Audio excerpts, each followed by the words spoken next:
Hello, everyone. This is the 17th episode of the Soccernostalgia Talk Podcast. As always, this is Sean from Los Angeles, and I am joined by Paul from Shipley in England. We are pleased to have Mr. John O'Carroll back for the second time on our podcast, discussing the matches of the Republic of Ireland national team. For this episode, we will discuss the matches during the 1983 and 84 season. John, welcome back. Welcome back to be here, and glad to have you back. Thank you very much for the invite, Shahan, and good afternoon to you, and good afternoon to Paul, and lovely to be on your podcast once again. Thank you, John. Thank you. So last time we left off in the spring of 1983, where Ireland had just lost to Spain, and at that point, their hopes of qualification for the 1984 Euros were bleak. And it seemed like it was going to be decided between Spain and the Netherlands. However, this coming season, the Republic of Ireland still had 3 more matches in the group. And if they couldn't qualify, they may at least have a say as far as who would qualify. So the season started on September 21st, 1983 at Reykjavik, facing Iceland. And not always a good trip there for most teams.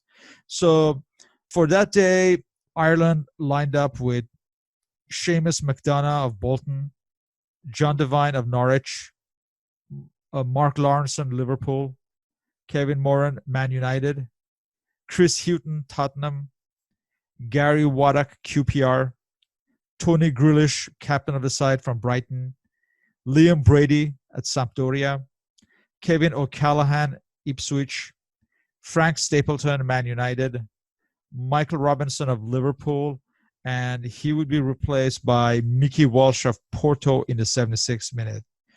And Owen Hand's squad would win this match 3-0 with goals by Waddock in the 17th, Robinson in the 21st, and Walsh in the 82nd minute. What can you say about this match? Yes, Shahan. Well, first of all, that's an excellent synopsis that you gave there of the game. Yeah. Just to point out a couple of things about the Stapleton team that you mentioned. Of course, Jim McDonough was the goalkeeper once again, but in the summer of 1983, he had moved from Bolton Wanderers to Notts County. Yeah, and as indeed the right back, John Devine, he was also on the move that summer of 1983. He moved from Arsenal to Norwich City. Right. And of course, the third member of that team who had been on the move that summer was, of course, the late Michael Robinson, who left Brighton, who, although they had reached the FA Cup final in England, they had just been relegated. And Michael Robinson left them for Liverpool, where he was to spend the next season. And a little bit of the 84-85 season as well. Right. Yeah. Now, for once, again, now quoting from Owen Hand's autobiography, Owen Hand said that for once he had no injury withdrawals, and he said he was delighted to stand at Heathrow Airport with a full complement of players. So, with no injury withdrawals in a full-strength squad, there was really no excuse for the Republic not to put in a decent performance. So they done just that. They began the game quite well. Apparently, by all accounts, Liam Brady had an exceptional game, although Ireland had a scare early on in the match after about 10 minutes when, on a breakaway attack, Iceland actually missed a glorious one-on-one chance. There was one of the Icelandic forwards was put through with only Seamus McDonough to beat, but Seamus McDonough managed to deny him. So that was something of a let-off for the Republic. In the 16th minute then, Ireland went in front. Brady ran from midfield into the box, and he pulled back a pinpoint pass for Gary Waddock to score from about 18 yards. So that gave the Republic something of a cushion. 5 minutes later, in the 21st minute, they doubled that when Frank Stapleton crossed from Michael Robinson, and Michael Robinson scored with a diving header. And just to say, we should also mention that Waddock's goal was also deflected off of Icelandic defender Larsson on his way in. Yes. So there was a I suppose in some respects a little bit of luck to it, but as they say, you make your own luck. So of course. there you go. There you go. But it was 2-0 anyway at half time to the Republic. Now in the second half, Ireland kind of they tended to sit back for a while, and Jim McDonagh had to make a number of saves as I suppose Iceland came more and more into the game. I suppose tis like an awful lot of games. You know, every team will go through their particular period of dominance in a game. So Iceland anyway had a period of dominance for a while in the second half, and Jim McDonagh had to make a couple of saves. But Ireland put the game to bed in the 81st minute when Chris Hewton crossed from the left, and his cross was headed home by the substitute Mickey Walsh, who had come on in the course of the game to replace Michael Robinson. So that was a 3-0 win, and although Iceland at the time, as we all know, were minnows of international football, they had commenced that qualifying campaign with a decent enough draw in Reykjavik against the Netherlands. But apart from a subsequent victory over Malta, that really was all Iceland done in that qualifying group. So and like the Republic, Iceland were well out of qualifying at this stage. Right. But nevertheless, I mean, it was a good 3-0 win away from home in a difficult place, Reykjavik. Yeah, like you said, Iceland is a difficult place, and you're right. I mean, even then, they were the minnows, but like they were like one level above, let's say, the likes of Luxembourg or Malta. They were kind of in that category where, at home, they were a little bit somewhat difficult to beat, but they were still not as strong enough team to defeat a side of like Ireland. So, nevertheless, like you said, a 3-0 win away from home at such a place was a good result. And as you said, Shahan, about Iceland being a step ahead of Malta and Luxembourg, well, Ireland would in turn then have been a step ahead of Iceland. Exactly, yes. Yes. Because around that time, really, you tended, in the European qualifying anyway for competitions, you tended to have 4 and 5 team groups, which meant you had 4 pots or 5 pots of seeds. And this, around this time anyway, a lot of the sort of, shall we say, the seedings really were true to form. So Ireland were a 3rd seed, so that really would have been a very accurate indicator of where Ireland were at the time. In other words, Ireland were a step above, shall we say, the likes of Iceland and Malta, but they were still a little bit behind the likes of Spain and the Netherlands and all the other top international teams in Europe. Right, and we discussed this in our previous podcast. That's right. They were at a point where they were a good team, but they just didn't have that little bit of extra to qualify. Yes, and that mainly was down to the fact that they did not have an awful lot, as I touched in the earlier podcast, of strength in depth. If injuries or suspensions or a loss of form, if the team suffered that, kind of our results tended to suffer as well. Of course, yes. And around this time, obviously, Liam Brady was still in good form in Italy. Mark Lawrenson was obviously having a very good season at Liverpool, and they would go on to win the Champions Cup that season. And Michael Robinson, we have to say he didn't have a good spell at Liverpool, but and didn't play much, but he was still a vital part of the Republic of Ireland squad, regardless. He was, yes. And of course, I mean, looking at it now, I mean, him signing for Liverpool was kind of strange, because, I mean, if he was signed, Bob Paisley signed him for Liverpool, but naturally enough, if you sign a player, the presumption would be that the signing would get, a decent run in the team. Right. It appears as though Michael Robertson was signed by Bob Paisley primarily as backup to Kenny seems like it, yeah. Yeah, I couldn't see him dislodge the front players at this point, at this magnificent Liverpool side, so yes. Yeah. Now he did make a contribution, and he played in the '84 European Cup final. So he was thereabouts all right, but he just couldn't establish himself as a first team regular, which I mean was a very hard thing to do at the time, because as we all know, Liverpool were a star-studded team and a star-studded squad at that particular time. Any thoughts, Paul? Yeah, just speaking of that, it's a little bit surprising that Ronnie Whelan isn't in the team. He doesn't seem to have established himself Oh, fully right. at this time. Maybe David O'Leary as well would be another player you'd maybe expect to see in the Yeah. strongest lineup. I'm not sure if those two were just out of favour at that time. I'm not fully established. Yeah, Right. well, actually, Paul, that's a very good point you make there, because it seems as though Ronnie Whelan, for some reason, did not feature in the remaining games of this Euro '84 qualifying campaign. Now, whether he was actually injured or not, I'm not too sure. And Owen Hand makes no reference to Ronnie's absence in his recollections. So maybe perhaps Ronnie Whelan was carrying an injury, or maybe he might have had maybe a temporary loss in form or something. I don't really know, to be honest.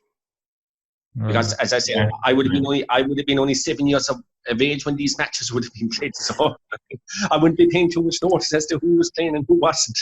Yeah. Yes, He's yes. just one of the names you'd expect, obviously, at that time. We've been in that part of that Liverpool team that you'd expect. But, there's a lot of good players in the team that, they're all established first division players in the team. Yeah, but no doubt, Paul, I mean, there was a good reason as to why he was absent, because, I mean, a player like him, it would be hard to fathom as to why he could have been excluded, if he was fit and available for selection.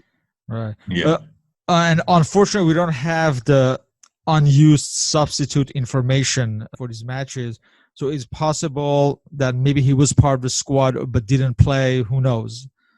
Yeah, but then again, Shahan, he didn't feature in the subsequent games either against the Dutch and against Malta. So, maybe he was carrying an injury of some sort. That's the only thing I can put it down to. Right. Okay, so then after that, much sterner test for the following month on October 12th.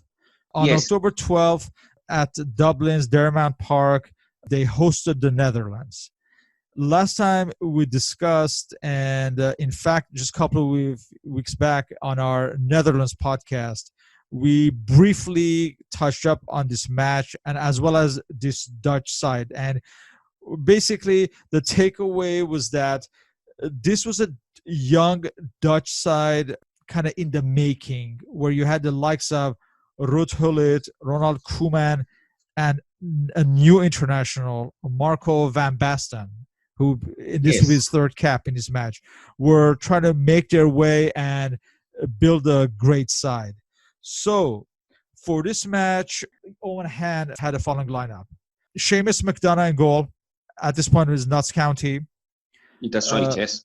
John Devine of Norwich, Mark Lawrenson, Liverpool, Kevin Moran, Man United, Chris Hughton, Tottenham, Gary Waddock, QPR, Tony Grealish captaining the side from Brighton. And we'll mention he would be replaced in the 81st minute by debutant Kevin Sheedy. Liam Brady, Kevin O'Callaghan. He would be replaced by Tony Galvin of Tottenham in the 74th minute. Frank Stapleton and Michael Robinson. So it was essentially the starting lineup of the Iceland match. That's correct. So Ireland would go ahead to a good start and take the lead in the 6th minute through Gary Waddock. And Liam Brady, after, I guess, Ruud Gullit would foul Stapleton in the box, and Liam Brady would score a second goal on a penalty kick in the 34th minute. Yes. So at this point, it seemed the match was done and dusted, that Ireland were going to go ahead as winners. And what happened was, we learned this in our Dutch podcast. The Dutch manager, Kees Rivers, had instructed his team to basically play their game, but just go out and all attack only in the last 15 minutes if they're still losing.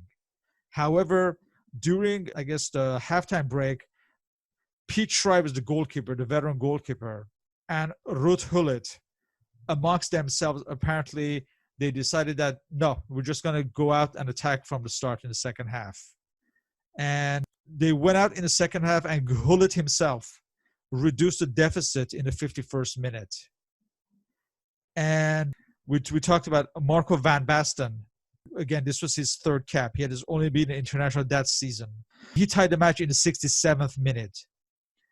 And A few minutes later, Kevin O'Halloran was subbed by Tony Galvin, I guess as a throw of a dice by Owen Hand.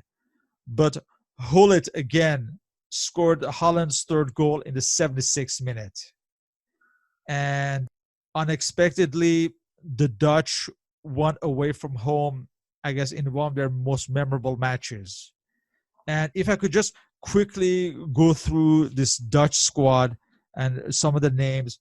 You had Piet Schrijvers, we talked about the veteran goalkeeper, Ben Wijnstekers of Feyenoord, Ruud Hullet, who in the first half, he played as a sweeper, but in the second half, he moved up to help in the attack. And that was a determining factor. You had Sonny Siloy of Ajax, Piet Boeuf of Ajax, Edo Ophof of Ajax, Willy van der Kerkhoff, a veteran from the 78 World Cup from PSV, the young Ronald Koeman of Ajax, Adrie van Tiglen of Groningen. He would be replaced by Bud Broken in the 46th minute. Gerald Vandenberg of Ajax and Marco van Basten of Ajax. So a very good team. So What do you remember from this match? Well, actually, I saw the game a number of months ago because there about a year ago, the game in its entirety was actually uploaded on YouTube. And it turned out to be quite a spectacle. And in many ways, this game really summed up. It was really a microcosm of Ireland's entire Euro 84 qualifying campaign.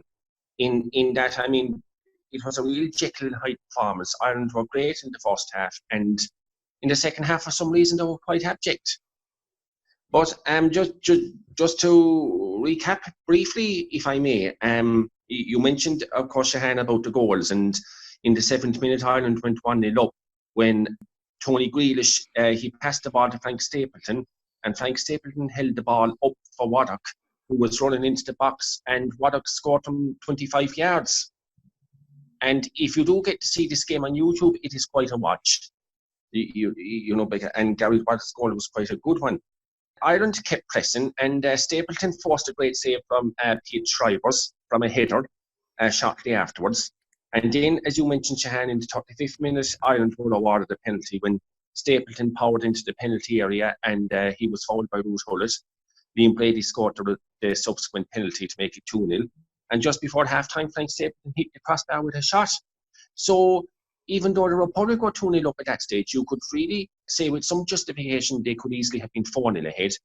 But for some reason, I don't know what it was. I mean, the second half was, he went from greatness to a mediocrity. You mentioned there, of course, about that in the second half, Ruud Hullet came forward a lot more, and that was one of the main turning points in the game. But at half time, Tony Grealish, who for much of the first half had been kind of doing a man-to-man job with Ruud Hullet, he had picked up a dead leg. But for some reason, Tony played much of the second half. Now, perhaps he should have been substituted there and then at half time, because in the second half, when he played with his dead leg, needless to say, his mobility was limited. And it was because of the fact that his mobility was limited that Ruud Hullet was able to take the game by the scruff of the neck and come forward and have a meaningful impact on the outcome of the game. Because Ruud Hullet had played a sweeper in the first half, and then you know the fact that Tony Grealish was carrying a dead leg, Ruud Hullet had the freedom to come forward, and basically that made the difference.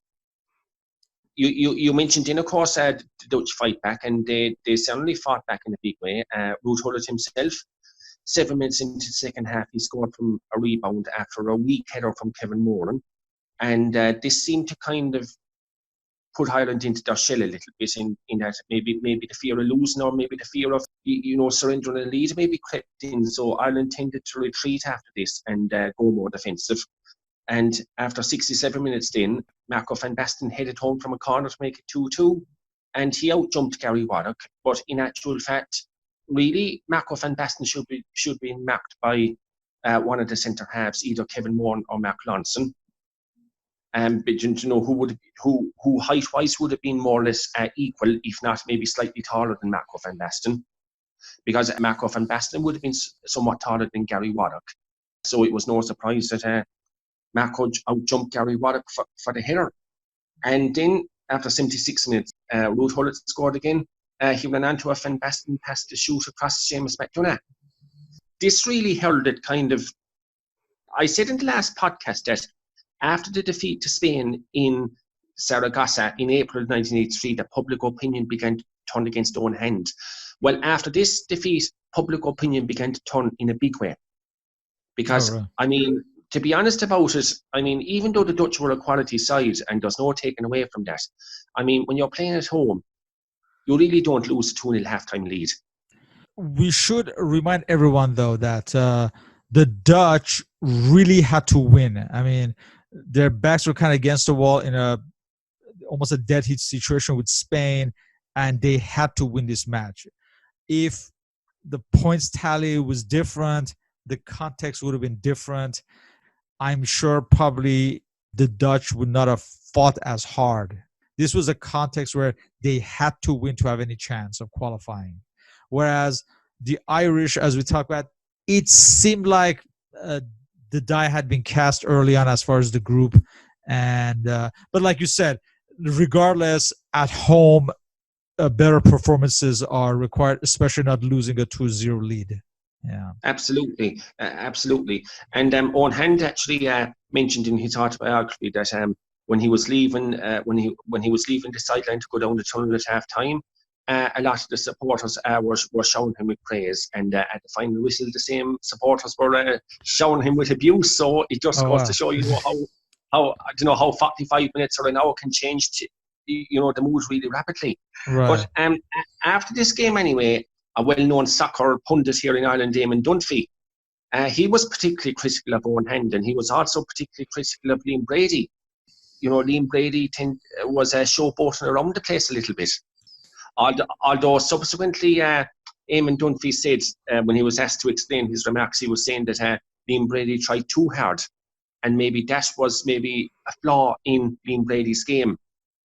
He was trying to, because sometimes when you try too hard, kind of you can leave yourself weak in some respects.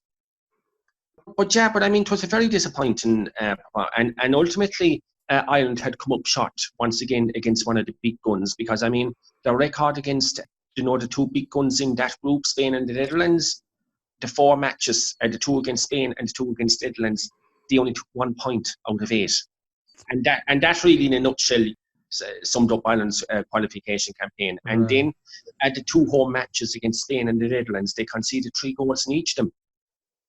And really, when you concede 3 goals in a game against top level opposition, you really can't expect to win. And even the match against Spain, they were losing for most of it before they fought back. Yes. And we should also remind everyone, this was the first competitive home defeat in 11 years. And the first loss at Delamont Park for 12 years, this match. Yes. Also, I read somewhere that Liam Brady took the penalty kick because Jerry Daly was missing from this match. Yes. I guess he was a usual penalty kick taker. And we should also make a mention of Kevin Sheedy's first cap. Yes. Now, Kevin Sheedy was actually born in Wales and had been approached by the Wales FA, from what I understand. However, his Irish father and the persistence of the former FIA coach, John Jarman, made him choose Ireland. And everyone knows also his backstory, that he was actually a Liverpool, I guess, a youth level player, but didn't make the grade, so he had to go to Everton. And it just shows how competitive Liverpool was, that someone of his caliber couldn't break through and had to go across town.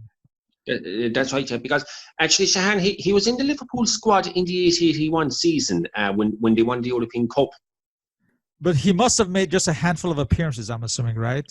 Oh yeah, oh yes, absolutely. Yeah, that would be correct. Because I mean, getting into the Liverpool team at that time, wasn't the easiest thing in the world to do. Too much quality in the team. I guess, Paul, you might know about this. Would going across town, even at that time, from Liverpool to Everton, was that a big deal at the time? I think it was quite a rare thing. The only thing was obviously Sheedy wasn't, he wasn't a big name. He wasn't an established first team player. I think if that had been the case, it would would have been a bigger story. I think Steve McMahon left Everton around this time. I think Liverpool wanted to sign him, and I believe Everton wouldn't sell him directly to Liverpool, and he went to Aston Villa for a couple of seasons, and then Liverpool signed him. I think there were different players who played for both teams. I think David Johnson, the striker, who played for them. I'm not sure that he'd moved directly between them. It wasn't completely unheard of, but it certainly would have been rare for them to move. And this season as well was Everton were starting to re-establish themselves under Howard Kendall. They won the FA Cup this season, and then the league the next. So Sheedy was a big part of that, and was obviously going to be a major player for the Republic of Ireland as well. Right. Yeah, absolutely. And Paul, you mentioned a moment ago Steve McMahon. Well, while he was at Aston Villa, Owen Hand actually approached him to know would he be interested in declaring for the Republic of Ireland. Oh, but, really? He did, just because it was Steve McMahon has Irish ancestry. But Steve apparently replied that he was going to wait and see would he be called up by England first. Yeah. It took and a while. And as it turned out, that did happen. So, that. Of course, I should point out in another note, of course, Steve McMahon, if I can just digress for a moment, and if I can go forward to 1990 just for a second, Steve McMahon is fondly remembered in Ireland because, I mean, it was his error. That's right. In the World Cup match against Ireland that actually led to Kevin Sheedy scoring the equaliser for Ireland. So, Steve McMahon is remembered fondly in Ireland for that as well. So they're linked like that, yeah. Yes, that's right. That's right. So anyway, returning to the 83-84 season anyway, and of course the defeat to the Netherlands, that really, I suppose, once and for all put the Republic's qualifying aspirations firmly to bed. But they had one final match anyway on the 16th of November 1983, and that was against Malta in Dalymount Park. For that match, Packy Bonner from Celtic, I guess he'd been out of the squad for some time. I don't think we discussed him this previous season. But yeah, that's correct, Shahan. Actually, he made his debut in 1981 in a friendly against Poland in May of 1981. Now, this game against Malta was actually his third cap, but it was his first game since a friendly in April 1982 against Algeria in Algiers, which Ireland lost 2-0. So it's been a while, yeah.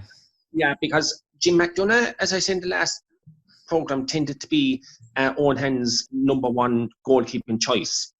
Right. But obviously, the fact that Ireland were out of qualification at this stage, it gave Owen Hand the opportunity, to experiment. Yes, yes. And the player who became a big part of the team later on as well. You can see some of the players that Jack Charlton built his team around are starting to come into the squad around this time. So we had a new cap at right back, Kieran O'Regan of Brighton. That's right, yes. So we had Mark Lawrenson of Liverpool. He'd be replaced by Gary Waddock, 81st minute. We had Kevin Moran, Man United, and he would be replaced by another new cap, James Jacko McDonough. Yes, he was from Shamrock Rovers. Yes, which would be a League of Ireland club. So that was his debut as well. Right. So Chris Hughton, Jerry Daly from Coventry City back in the squad, Kevin Sheedy starting for the first time, Liam Brady, Kevin O'Callaghan, Frank Stapleton captaining the side this time with Tony Grealish absent, and Mickey Walsh also starting, a rare start from Porto. So this match would be an 8-0 win, comprehensive win for Ireland. Mark Lawrenson would score twice, 24th and 64th minute. Frank Stapleton would score a penalty kick, 27th minute. O'Callaghan scored in the 33rd. Kevin Sheedy in his second match scored in the 77th minute. Liam Brady scored 2 goals, 78 and 86. And Jerry Daly rounded out the scoring in the 87th minute. I guess it wasn't much of a match. Malta, the same Malta team, the next month would lose the 12-1 versus the Netherlands, which is mired in controversy. That's right, yes. So, but again, also the fact that they gave up 8 goals here, 12 goals there. They were just a poor side. They were. But well, we'll discuss Malta in a moment, Shahan, but just to quickly return to this Republic of Ireland Malta match in Dalymount Park. First of all, it was the 75th international match played in Dalymount Park. Now, although Dalymount Park was it wasn't the main international venue anymore, because Lansdowne Road was coming more into vogue at this stage. But it was the 75th international. It was, to this day, it is still Ireland's record victory at international level. Owen Hand even has said that he was in charge for Ireland's record defeat, which had been in May 1982 on the South American Tour when they lost 7-0 to Brazil. Right. And he was also in charge for the record victory, which was this game against Malta. You mentioned Kieran O'Regan of Brighton. He made his debut in this game, and he later then played for clubs such as Swindon Town, West Bromwich Albion, and Huddersfield. You know, but he had something of a fleet in international career. He won 4 caps. Yeah, total. He won a couple of further caps in the spring of '84, but he sort of disappeared from the international scene after that. When he was with Swindon, West Brom, and Huddersfield, they would have been all playing in the lower divisions in English football at that stage. And given that there was almost nothing at stake, the 11,000th attendance kind of reflects that. And that's right. Such a low amount for an international. And it was essentially a training session. So it can't blame the audience. And in many ways as well, it was also a defeat before the famine, because Ireland scored 8 goals in this particular game. But in the following 16 international games throughout 1984 and 1985, Ireland only scored 8 goals. Oh yes, that trouble scoring. This was really the feast before the famine, as I say. Yeah, but you mentioned there. Well, that anyway concluded the Republic's qualification campaign. They ended up with 4 wins, 2 victories against Iceland and 2 against Malta, and 1 draw against Spain, and the other 3 matches in defeats. But just before I kind of give a summary of Ireland's overall performance in the qualification for Euro 84, of course, we have to mention Malta, and of course that famous or infamous 12-1 defeat to Spain in Seville. Because 4 days before that, Malta had played the Dutch in Rotterdam, and they had kept the Dutch down to 5. Right, 5-0, yeah. So, Ireland wouldn't have been, conceding 8 to the Republic of Ireland, who were sort of a team in the middle ground was wanting, and kind of conceding 5 to the Netherlands, maybe on reflection wasn't too bad, but then to line up against Spain and concede 12, I think Martin Tyler, the Sky Sports commentator, has used this word on a few occasions, jiggery pokery. So you'd wonder, was there some jiggery pokery involved? Yeah, but according to Wikipedia anyway, I just quickly Wikipedia'd this Spain-Malta match last night. And apparently Carmel Busuttil, who was a striker for Malta at the time, and one of the other Maltese players who played in that match, they have maintained that the Maltese, now this is anecdotal evidence, so we can't really say for sure whether this is the case or not, but they have maintained that the Maltese players were actually given drugs lemons at half-time. Because at half-time the score was only 3-1. Right. And then, according to Carmel Busuttil, he was saying that at half-time the Spanish players, they couldn't stop drinking water because there was foam coming out of their mouths.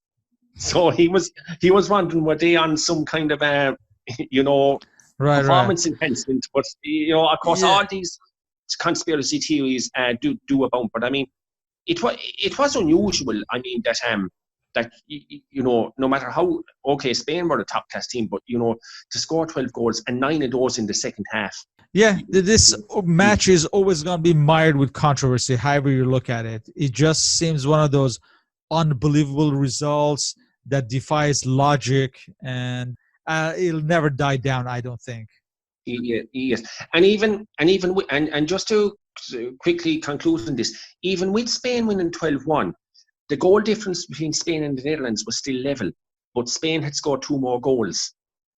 So Spain actually qualified on goals scored rather than goal difference. They needed 11 goals, and somehow Yes. they got it. Yeah. But of course the Dutch, just before we move away from this, and of course it will be fascinating too when you have your Dutch guest on again in the future podcast to hear the Dutch perspective of this 83-84 season. But I mean, you have to say as well that the Dutch, although the Dutch were somewhat in transition at this time for much of the 80s, I mean, they still came very close to qualifying for a lot of tournaments that they didn't qualify for, because in the 82 World Cup qualifying campaign, which we touched on in the last podcast, the Netherlands were only a point away from qualification, even though they were in transition at the time. In this particular campaign, they only missed out to Spain on goal difference. And then in the 86 World Cup, they only lost out to Belgium in a qualifying playoff on the away goals rule. I mean, even though they were in transition, I mean, they were still a decent team. Yes. And, they could well have qualified for some of these tournaments. Yeah, I mean, for the Dutch, we discussed the likes of Gullit, Rijkaard, Koeman, Van Basten. They're a bit raw at this point, and it would take a few years where they would become world-class players. So as talented as they were still somewhat inexperienced, and those few years would make a difference, and they would become unbelievable players in just a few years' time. Yes. So they were in that phase where they're just about to break through, but they're not quite there yet. Getting back to Ireland, looking back at the World Cup qualification campaign for 82 and this Euros, we could say they were in fact in regression in some ways, because they came very close. They were close for the 82 in a much more difficult group, we should add. Here, it seemed like they didn't even really challenge Spain and Netherlands. Yes, that's right. Although what could be said as well is, and this could really be a major factor also, in the 82 World Cup qualifying campaign, Ireland they went through that qualifying campaign with no major injuries. Whereas for this qualifying campaign for Euro 84, they tended to have injuries going into every game, meaning that with the exception of the game against Iceland in Reykjavik, I mean, there were shot players, going into each of the other games. And as I mentioned already, they had little or no squad depth, you see, which of course, came back to haunt them really. And then, you see, because they hadn't qualified for a tournament such as 82 World Cup, they consequently had no experience of, playing at the highest level in tournaments. And in the matches then, of course, away to Spain and at home to the Dutch, of course, they were guilty of making some basic errors which were unmercilessly punished.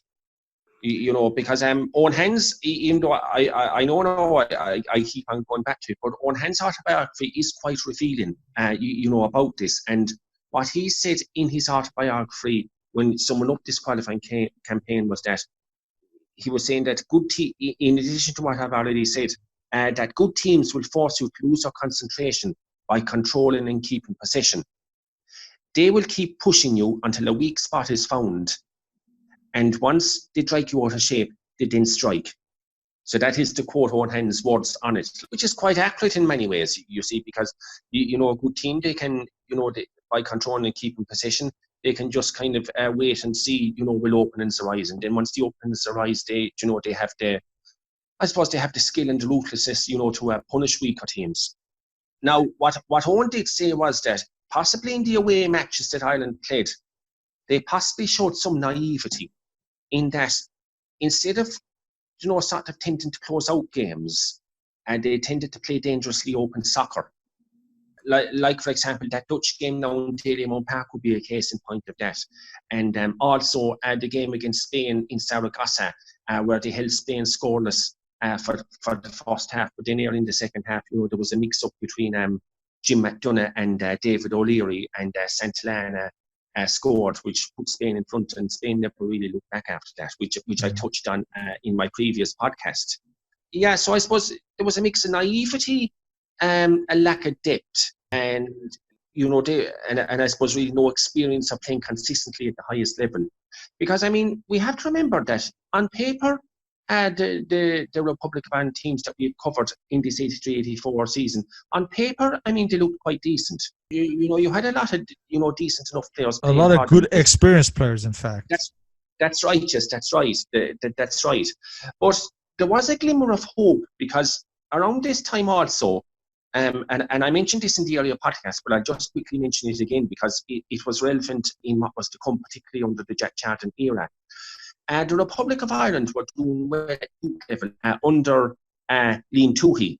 Now, I mentioned in my earlier podcast, Liam Toohey had managed the Republic of Ireland senior team from 1971 to 1973, but he came back in the 1980s coaching at youth level, and he took the Republic to a couple of European youth or under-19 championship finals. And in 1985, he took them to the World Youth Finals in Moscow, which nowadays would be the equivalent of the Youth or the World Under-20 World Championship. Now, the players that would have been kind of coming to the fore in the youth team around this time were players such as, and these all made an impact in later years, John Sheridan, Dennis Irwin, Terry Phelan, Alan Kelly was goalkeeper, Niall Quinn, and Steve Staunton. Yeah, there was talent coming through, and homegrown talent at that, which boded well, for the future. But as well as that, then I said as well earlier, kind of that public opinion was beginning to turn against Owen Hand, certainly by the end of 1983, and of course there was one other elephant in the room as well, and this was really there throughout Owen Hand's time, and that was Northern Ireland. Because around this time as well, Northern Ireland, with arguably a smaller pool of players to pick from, were actually outperforming the Republic in qualification tournaments. So naturally enough, comparisons were being made as to why Northern Ireland could perform better than the Republic. And in some cases, as we all know, on 2 occasions, qualify for major international tournaments. Right. Which was something the Republic couldn't do. In fact, they just barely missed on the Euros qualification. I mean, they only lost in goal difference to West Germany, I think. They did, and they actually, they beat West Germany home and away. So they really threw away that.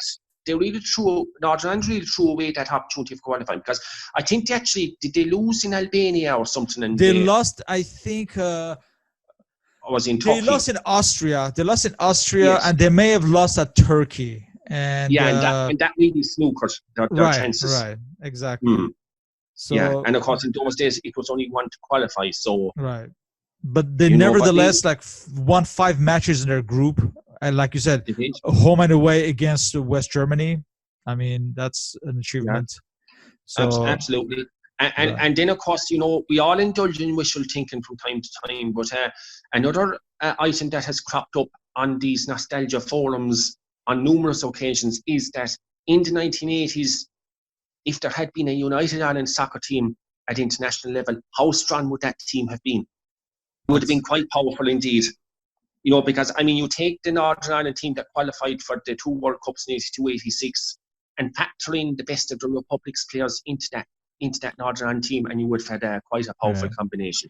The other thing is that one advantage that Northern Ireland had is that they had like a very young player like Norman Whiteside, and exceptionally young talent. And I don't think Republic of Ireland had anyone of that caliber at that age. I don't think, for people to the press to rally around. Maybe that's also something else.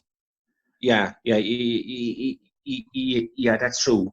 But like as I said, there's many different ways of looking at it anyway. But rightly or wrongly anyway, that tended to be an elephant in the room, John Owen Hand Senior. And sometimes the comparisons were fair and just, but then other times, kind of the comparisons were, kind of a little bit unfair. Because as I said in my earlier podcast, and I'll touch on this again, as we go on this series, Jack Charlton has become synonymous with success in Ireland, whereas Owen Hand has become synonymous with failure. I mean, expectations had been raised, kind of when Ireland narrowly missed out on qualifying for the 82 World Cup. So really not to kind of feature in a meaningful way in the qualifying for the 84 World Cup was, needless to say, a huge disappointment. But anyway, will we move on to the spring of 84? because they played a couple of friendly matches, in April and May of 1984. Obviously, the long-term view was the 1986 World Cup qualifiers that were going to start in the fall. I believe their first match would have been against the Soviet Union in September, if I'm not mistaken. Yes, that's so right. In the intervening months, they had to play a number of friendly matches. The very first match was in Israel on April 4th, 1984 at Tel Aviv. This, on paper, should have been an easy match for Ireland, but this is what I read. Ireland's tactical formations for the previous matches was generally a 4-3-3. For this match, Owen had decided to experiment with a 4-4-2. And we'll get to it, but the Irish diamond-shaped midfield of Lawrence, Brady, Waddock was kind of torn apart as they couldn't function. So for this match, Packy Bonner started in goal, John Devine of Norwich, David O'Leary is back in the squad from Arsenal, Kevin Moran, Ashley Grimes back in the squad from Coventry City, Gary Waddock. Sorry, Shahan, he had moved from Manchester United by this stage. I believe so, because I have him listed as Coventry City, but we couldn't check again. Yes, but because this was his first appearance in a year since the Spain game, and when he played a year previously against Spain, he was still with Manchester United. Yeah, it's possible. I could check, but I guess I'll make a note. I have him listed as Coventry City at this point, but it's possible. I'll get back to that. So then you have Mark Lawrenson in midfield. We discussed Liam Brady. Ronnie Whelan back in the squad. We discussed him previously. He'd be replaced by Tony Galvin in the 70th minute. We should mention at this point of the stage of the season, Liverpool were on fire, so maybe that's why he's back in the squad, or maybe he's back from injury, as we kind of hinted. You have Frank Stapleton captaining the side, and Michael Robinson, and as well up front, and he'll be replaced by Jerry Daly in the 79th minute. So yes, Israel would take a very quick lead through Eli Ohana. Football historians will remember Eli Ohana as part of the Mcmahon side that won the Cup Winners' Cup in 1988 and the league title the following season. Zahi Armeli would double the lead in the 62nd minute, and just a few minutes later, Moshe Sinai would score the third goal. So it was a comprehensive loss for the Irish.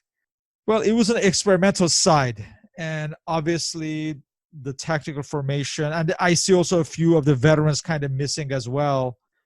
And then several of those, well there was a few absentees, and then several of the Irish team, they would have been playing actually European club semi-finals the following week, because in that year 1984, you had a situation where Liverpool were in the semi-finals of the European Cup, Manchester United were in the semi-finals of the Cup Winners' Cup, and both Tottenham Hotspur and Nottingham Forest were in the semi-finals of the UEFA Cup.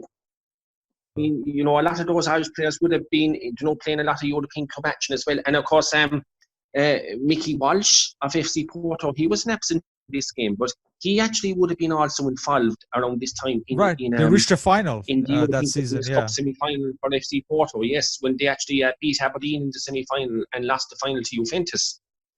And just quickly, if I may, I just checked on Wikipedia, and Ashley Grimes joined Coventry City in 83-84 season, so he would have been there. Yes, yes, that's right. Yeah. But I mean that was a 3-0 defeat to Israel.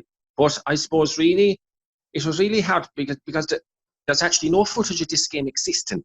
So it's one really can't say as to really can't pass judgment on the performance. I mean, was it just kind of used to experiment, or was it kind of or did Owen Hand maybe have maybe he used the game just to try out players in particular positions or whatever. And there's nothing at stake either, No. And then, of course, Israel were kind of in no man's land either at international level at this stage. So, yeah. In many ways, you could say that maybe apart from the opportunity of seeing certain players in action. It was really kind of a meaningless friendly, I suppose it's fair to say. Yes. You know. So that was that anyway. And the next friendly then they played was on the 23rd of May. This was again in Dalymount Park, and the friendly against Poland. With an 8,000 crowd, disappointing crowd. Yeah. Yes. Do you want to go through the Sure. Yeah, I can go. You had Seamus McDonough back in the goal from Notts County. Kieran O'Regan, Brighton. I guess this was his second cap. David O'Leary starting again. He'd be replaced by James McDonough, known as Jacko. Shamrock Rovers. Yes. Mick McCarthy would make his international debut from Man City. The future double, and I guess national team manager, had his first start and his debut for the national team. Again, Ashley Grimes, Coventry. Patrick Byrne of Shamrock Rovers would have his international debut. Tony Grealish back in the side. At this point, he was at West Bromwich Albion. He had transferred to West Bromwich Albion. That's right. Yes, right. You had Liam Brady, still at Sampdoria. You had Jerry Ryan of Brighton. Frank Stapleton captaining the side, despite the fact that Grealish was back in the side. He would be replaced by another debutant, Liam Buckley of Shamrock Rovers, who came in the 79th minute. And then you had Mickey Walsh up front. And as far as some of the recognizable names in the Polish side are the likes of the goalkeeper Josef Mlinarczyk, the captain Vladislav Zamuda. At this point, he was at Verona in Italy. You had Zbigniew Boniek of Juventus, Włodzimierz Smolarek up front. And again, a lot of these were players who finished third in the 1982 World Cup. This was another match, and it was a disappointing 0-0 tie, a very dour match. Again, Ireland experimented with a 4-4-2 formation. And we should also mention that this was Ireland's 100th home match. But everything else, it was a disappointing match, disappointing result, not pleasant to watch by any stretch. Yes, and again, there's no footage of this game on YouTube, so I was unable to source footage, so I can't really comment too much on it. But just to say, I suppose Poland, of course, would have been a decent enough team at this time as well. Okay, they missed out on qualifying for Euro 84, but they qualified for the 82 and the 86 World Cups. So they would have been a fairly decent team. But no doubt they were probably missing players as well, because, Boniek would have been involved with Juventus, and they did a few other kind of big names as well, who are playing their trade in various European leagues. But just to go back off the Ireland team and just a couple of points about it. Of course, Mick McCarthy, as you mentioned, Shahan, this was his debut. A native of Barnsley. He started with Barnsley, but then he had gone to Manchester City. Pat Byrne of Shamrock Rovers, who made his debut in this game, he later played for Leicester City and Hertha Midlothian in Scotland. Jerry Ryan of Brighton, actually, this was Jerry Ryan's first game for Ireland since the South American tour in 1982. And previous to his time at Brighton, he had been with Derby County. He was a native of Dublin. He began his career in the mid-1970s with Bohemians, who were a League of Ireland team. He was subsequently signed. He subsequently went to England to further his career, and he ended up playing for Derby County, and at this stage he was playing for Brighton. But I think what brought him back, to kind of the attention in Ireland was that in 1984, Brighton, even though they had been relegated from the first division the previous season, they played Liverpool in the FA Cup fourth round, and they won the game 2-0. He scored one of the goals. And actually, Brighton had also knocked Liverpool out of the FA Cup, also in the fourth round in 1983. So they had, they had knocked Liverpool out of the FA Cup at the same stage 2 years running.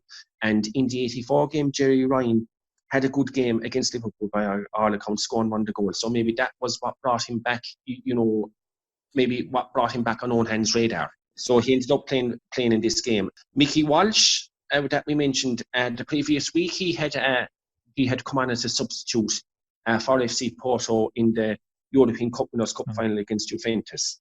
And Ashley Grimes, who played in this game, this was to be Ashley's last cap until September 1987 against Luxembourg. Oh, wow. So he kind of really went off the international scene for a while after this. And I think actually the Luxembourg game may well have been, if not his last game, one of his last games for Ireland. Yeah, because he wasn't in the Euro squad for sure. He was. Paul, I was going to ask you, I noticed a lot of the Liverpool, Tottenham, and Everton players are missing. I'm assuming they were not released because of the FA Cup final and probably Cup Winners' Cup, the Champions Cup and the UEFA Cup match finals, that they were all involved. Is that true? Do you think that's probably true? Yeah, definitely. I think the FA Cup might have been before this, but I think the Tottenham in the UEFA Cup and Liverpool in the European Cup would certainly have been around this time. That would almost certainly be the reason that those players aren't featuring. So that's quite a few. Yeah, that's quite a few from the squad. And I think this illustrates a bit what John was saying about the strength in depth as well. There's more players now from, once those Liverpool, Tottenham, Everton players are out of the squad, there's a lot of players from, the English second division and the League of Ireland players. It certainly must be a while since there's 3 Shamrock Rovers players featuring in this. That can't have happened too often in modern times anyway. Right. Yeah, absolutely, Paul. And in actual fact, Hasbon that we mentioned, Charlton capped him against Uruguay in a friendly in 1986, and that was and from then until around 2003 or thereabouts, when a guy called Glenn Crowe made an appearance under Brian Kerr in a friendly against Scotland. That was it was 2003 again before a League of Ireland player played senior international football for the Republic. Yeah. Oh yeah, I remember. Yeah, I remember that made some noise. Yeah, at the time. Yeah. And of course, if I can just quickly go on there, just quickly digress for a moment and go forward a couple of years. Paul McGrath, in his book Back from the Brink, he says that when Jack Charlton took over in the spring of 1986, there were 3 players in the squad called Bunn. You had Pat Bunn of Shamrock Rovers. You had John Bunn of Queen's Park Rangers, and you also had Mick Bunn, who was also of Shamrock Rovers. And Paul often made out in his autobiography that Jack often got the Christian names of these players confused, which led to some hilarious incidents on the training ground. So that anyway was that. So after that, then the Republic went on a tour of Japan. Yes. They got an invitation to take part in many ways you could call it an invitational tournament. On this, now they played 4 matches on this tour, and they only played 1 actually international match. In other words, there was only caps awarded for 1 international game. Right, this was a game against China, which was the semi-final of this. It was actually the Kirin Cup. Yes. I have various sources call it Japan Cup, and other ones call it Kirin Cup. So I'm assuming probably is the Kirin Cup. Yes, because I know the Kirin Cup was played up to a few seasons back. I would say like 2008 or so. I remember it got more recognition over the years. I guess after the 90s, where you had full national teams participating in it more often. But around this time, like I said, it was invitational. It would be usually a couple of clubs here and there, maybe an international team, like in this case in Ireland. But it wasn't a prestigious tournament at this point.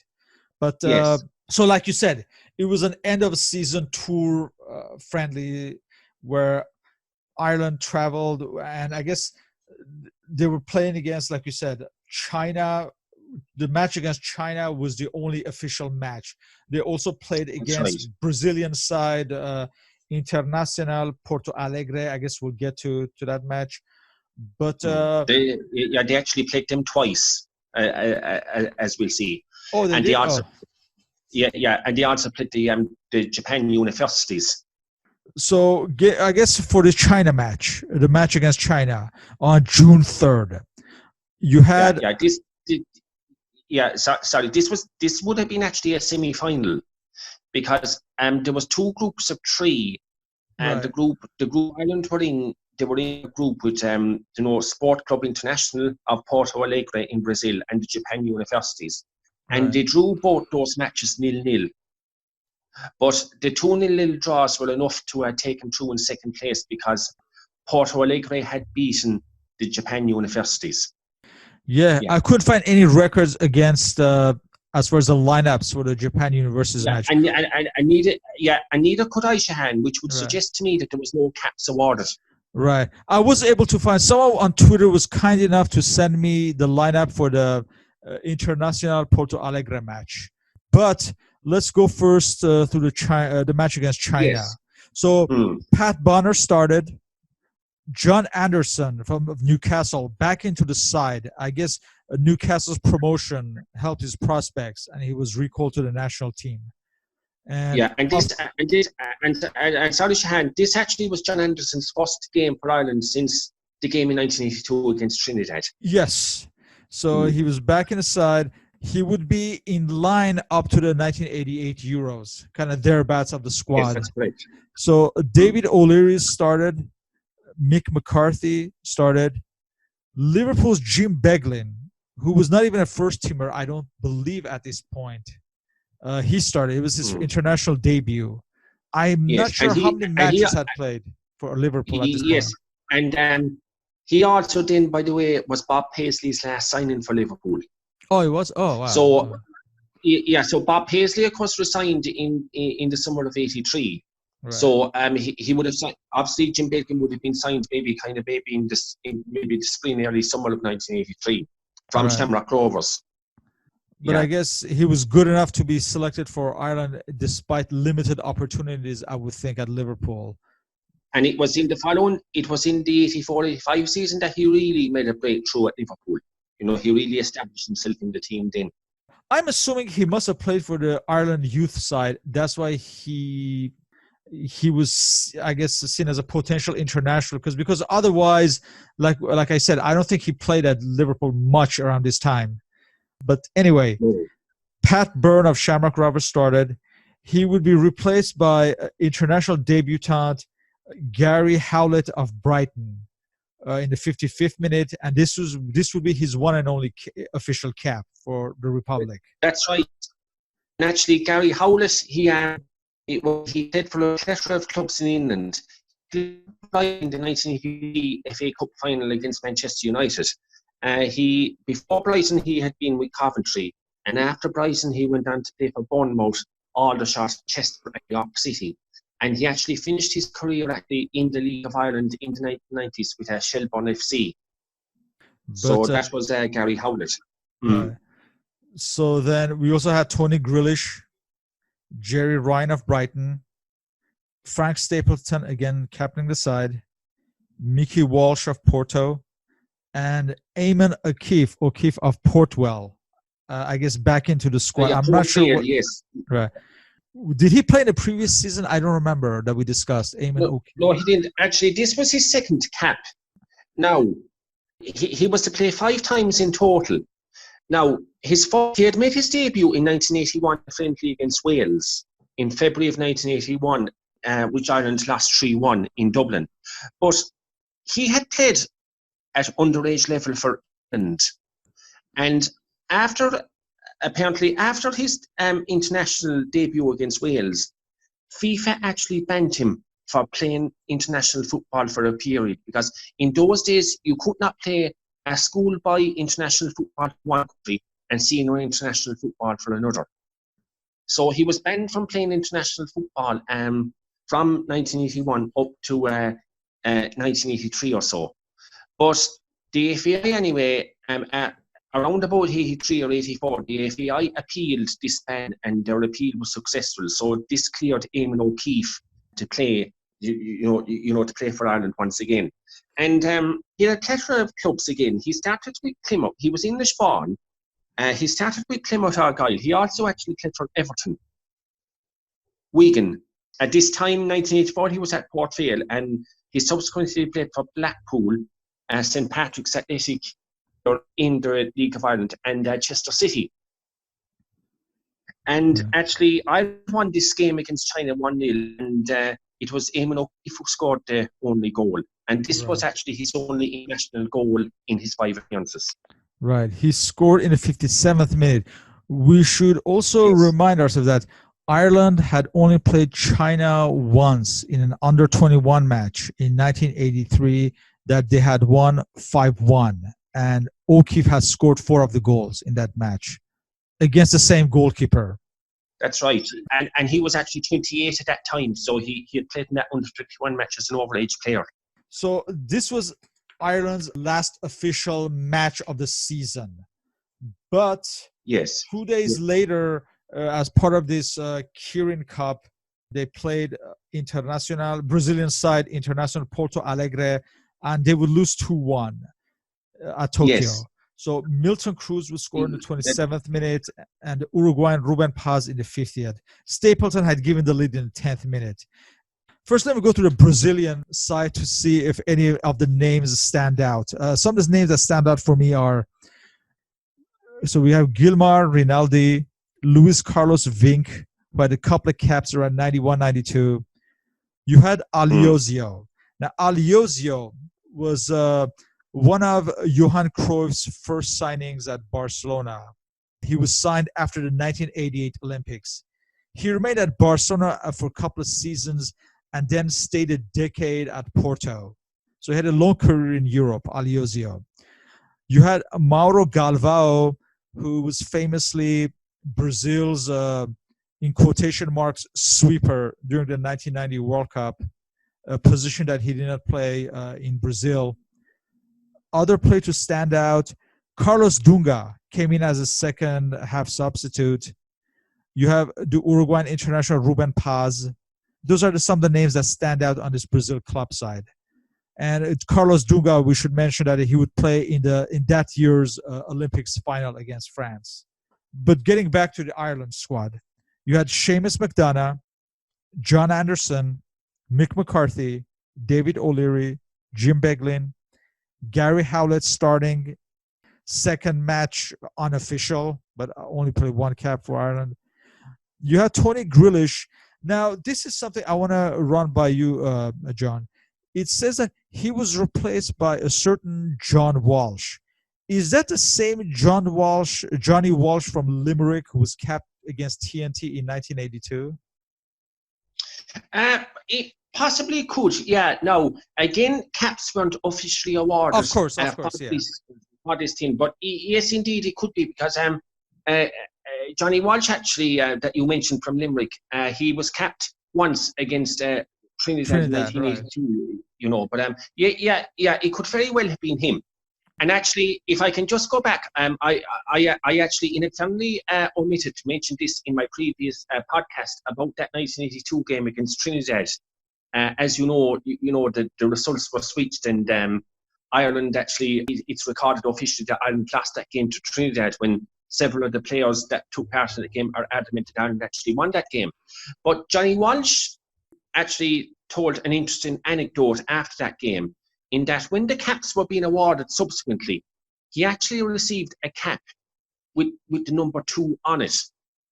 And it seemed to him that the cap maker thought that he had won 2 caps. In other words, that Trinidad and Tobago were 2 separate countries.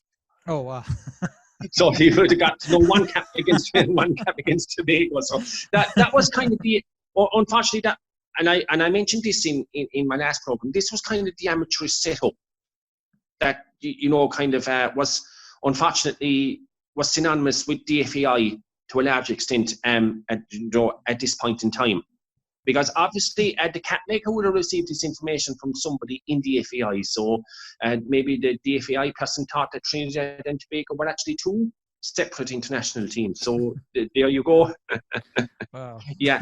But speaking of that, lads, and I should point out as well at this stage, and Owen Hand again made reference to this, that prior to the semi-final of this tournament against China, sort of, you could say, a diplomatic incident threatened to develop, in that Kirin, as you know, they had paid the FAI quite a substantial enough appearance fee for taking part in this tournament. And the players that went on the trip were promised a bonus, a particular set payment, for taking part in this tournament. And the payment was supposed to be made actually before the first match took place against the Japan universities. But they got to the semi-final against China, and the payments to the players still hadn't come through at this stage. So Frank Stapleton, on behalf of the players, actually met Owen Hand and wanted to know basically what the story was. And to make a long story short, anyway, it required a lot of diplomacy on Owen Hand's part when he was dealing with the higher echelons in the FAI to make sure that the players were paid the bonus that they were promised. So again, this is another example, unfortunately, of this miss that was to dog the FAI, that they were really seen by many, as a penny pinch and maybe fast book, or an organisation that were always on looking out to make a fast buck, as it were. So but the players anyway threatened not to play the semi-final against China, but Owen Hand actually managed to persuade Frank Stapleton that it is an international match, caps will be awarded, you're representing your country, go out and do it. So naturally, so for the finish anyway, the situation was resolved, but needed to state it wasn't the most pleasant situations nonetheless. Yeah. Mm-hmm. Yeah. But going back, sorry, Shahan, going back to the team anyway, you were mentioning about John Walsh. Right, and we also had Jerry Ryan, Eamon O'Keefe, Frank Stapleton, Liam Buckley, and he will be replaced by Mickey Walsh. So yes, so that's the squad that I Liam Buckley actually, who had made his debut against Poland. He was with Shamrock Rovers, but later in the 80s, he actually played in Belgium for Faragem. Waregem. I think it's pronounced Faragem. Faragem. Okay, Faragem. Okay. Faragem, yes. And actually, he came to prominence in recent times as a successful manager in the League of Ireland. He played in Spain as well. He may have had a season, maybe Santander. I can't remember. I think he had a season. Around the time that Lineker and Hughes were at Barcelona, I think. Yes. Yeah. Yeah. So anyway, that anyway was the tournament anyway. Now, as I say, footage is on YouTube. I was only able to source footage of the final match against Porto Alegre, and basically that footage only consisted of the goals. And when only caps were awarded for one game, which was the semi-final against China. But Owen Hand anyway regarded it as worthwhile preparation for the upcoming World Cup Qualifiers, which were to kick off the following September. And of course, in the next podcast, we'll come to that. And just to say that for the '86 World Cup, Ireland had been drawn. They certainly didn't get it easy because they were drawn in a difficult group once again. They were drawn with the USSR. Denmark, Switzerland, and Norway. Another difficult group, and obviously we should remind that USSR were decent side, and obviously Denmark. Everyone knows about that Denmark side, and needs no introduction. Yes. So but just finally, just to quickly conclude on Euro '84. And kind of on reflection, looking back at it now, kind of from an overall perspective, a lot of major countries did not qualify for it. Italy missed out on qualifying. We already mentioned the Dutch. England missed out. West Germany really just were barely. Barely qualified, and Yugoslavia, I think, barely qualified as well at the expense of Wales.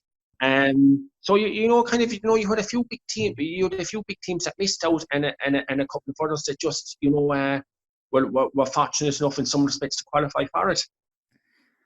These were the days of only one qualifier per group, and then as well as that, I think as well, and I read this subsequently, and Paul, I suppose you'd probably agree with me on this.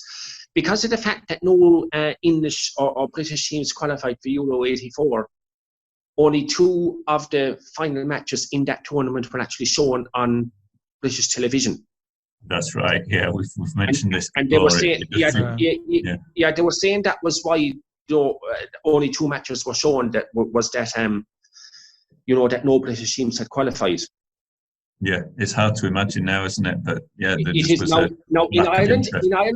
In Ireland, it wasn't too bad because RTE actually covered the tournament. Now they did not show all the matches, but they certainly would. I think they showed somewhere in the region of 10 matches or so, which was certainly an improvement, on the coverage in Britain. Right. Because I can just imagine, lads, kind of, if we can fast forward a decade to 1994, and the fact that no British teams qualify for that World Cup, and if that World Cup had not been shown on British television, you can just imagine the uproar that would have been at that stage. Yeah. Yeah, luckily that has changed for the better. Yeah. Well, it has, absolutely, of course, And then, of course, as well, kind of, in some respects in those days, even though I know now I'm slightly digressing for a moment, but, in some respects it was hard to televise matches from these tournaments because certainly up to the 70s, a lot of matches tended to kick off at the same time, even group games. So, I mean, it was impossible to kind of see many of the matches. You might only end up maybe seeing a handful of matches. Yeah, that's right. I don't know. They didn't have the broadcasting facilities then, the outside broadcast. I mean, it was a major operation still to... Yeah, and then of course, you see, they didn't believe because I suppose maybe there wasn't maybe the same levels of money weren't floating around, and sponsorship and commercial broadcast deals then. So, because I even read, for instance, lads, in the 1970 World Cup and again the 1966 World Cup and previous World Cups before that, all the quarterfinals, for example, would have kicked off at the same time. Oh, that's right. So, same day, same time, yeah. Yes, so I mean, you would only have seen one of the quarterfinals live, which is a bit, hard to believe today, but there you go. Television has changed everything for sure. Yeah. Always has, absolutely, of course. Yeah, yeah. So that's really it. So I suppose, do any of you gentlemen, do you want to have any questions or kind of on Ireland's 83-84 season, or has it been? I guess it was just like the previous season. It was kind of a subdued season. Not much learned. Not much gained. More or less the same players. Really hard to see. I mean, we talked about Kevin Sheedy this season, but hardly any player, or maybe to a lesser extent Mick McCarthy, but I don't see any names that broke through to any significant effect. A few League of Ireland players tried out to no success. And you still have the same base of players experience, the Bradys, the Stapletons, etc., and you don't really see if they're going to improve at this point. Yeah, and actually, Shahan, that was to continue throughout the 86 World Cup qualifying campaign, and that, there was little or no, shall we say, new players introduced, as it were. And it was really when Jack Charlton took over, and of course, as is well known now, his use or exploitation of the granny rule, right? That led to the ranks of the Republic of Ireland national team being swelled with talent, and then of course the fact that these youth players that I mentioned earlier in the podcast, that they were by the late 80s they were coming to the fore as well. Yeah, and I also echo what I said earlier. No one in the caliber of a young player like Whiteside in the Republic side, see what I mean? Yeah. No one breaking through at that level. Just objectively looking at it, it didn't seem like they would make much of a dent for the 86 either, based on these performances. No. And actually, when Jack Charlton took over, several players that were mainstays under their own hand were actually never to play for Ireland again. But they may have they may have maybe made one fleecing appearance in a friendly in Jack Charlton's early days, but that really would have been it. Yeah, so Jack obviously was going to put his own stamp on the team, as distinct from Owen Hen's stamp on the team. Yeah. Would you say, Don, as well as you've mentioned, the team after this were struggling for goals? Even the end of this season, they were struggling for goals. They were, because as I mentioned earlier, Paul, I mean, after the 8-0 win against Malta, in the following 16 international games throughout 84-85, they were only to score 8 goals. And I mean, in the friendlies, in the spring and early summer of 84 that we covered there on the podcast, they played, they played 7 games. They played 7 friendlies, if you include the Japanese tour, and they only scored 2 goals. So goal scoring was a problem. And this was, unfortunately, was to continue as well, into the 86 World Cup qualifiers. Right. And even though Frank Stapleton, he's the mainstay of the attack, he was never that prolific a goal scorer. He was very good hold-up player, very good technical player, but never scored. Even in the first division, he was never a really prolific goal scorer. I think that he wasn't. No, and this goal scoring problem, was to continue even, throughout Jack Charlton's time. Yeah, with John Aldridge. But the difference was, to see, Jack Charlton, of course, made them very tight defensively. So although they did not score many goals, they tended not to concede many either. And of course, when you don't concede goals, you'll always have a chance. And again, a draw or a victory. Getting back to Stapleton, I think when he was a record goal scorer for the Republic, I think it was like only 19 or 20 goals or something like that when he was a record goal scorer. Yeah. And obviously that has changed with Keane, but Yes, Robbie Keane, yes. Right. Yes. But around this time, that seemed like a very low amount for someone to be a record goal scorer. And it just shows how difficult it was to score for the Republic. It was, and even Niall Quinn, for instance, as we know, he wasn't a prolific goal scorer either, because he eventually broke Frank Stapleton's record. But I mean, it took him a lot of international games to do as well. So that really was a grist to the mill. Problems that whoever was managing Ireland had to contend with. Kind of the lack of a regular international goal scorer. But I suppose we'll debate that more, as this series goes on. Of course. There's much to discuss. There is indeed, yes. So I guess with that, we're finished with this season as well. And yes. Looking forward, I guess, for the next ones. So I just want to say, we would like to thank Mr. O'Carroll for his participation in this series. As always, feel free to leave questions and comments. You may contact myself on my blog or on Twitter at SP1873 or on Facebook under Soccer Nostalgia. Mr. Paul Whittle can be contacted on Twitter at 1888letter. You may also follow the podcast on Spotify under Soccer Nostalgia Talk Podcast. Mr. O'Carroll's contact info is, his email is johnocarroll0@gmail.com or on Facebook under John O'Carroll. Again, all this information will be posted on the blog link and the Spotify link.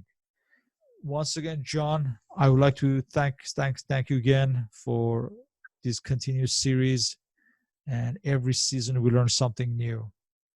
Yes, and thank you very much once again, Shahan, and thank you very much, Paul. And it's always a pleasure and a privilege to be a guest on these podcasts. Thank you. Long may your Soccer Nostalgia podcasts continue. That's what we hope. So because I have to say, just before we conclude, I have to say, from listening to the other podcasts, I have learned an awful lot as well. Yeah. That's I was saying earlier to Paul, all the guests we've had have exceeded our expectations in terms of their knowledge. And again, you as well. I'm repeating myself. So we are learning as much as everyone else listening. So it's been a pleasure to have these podcasts. And long may it continue. So thanks very much once again, gentlemen, and looking forward to the next. Definitely, for sure. Yeah, thank you. Look forward to speaking again.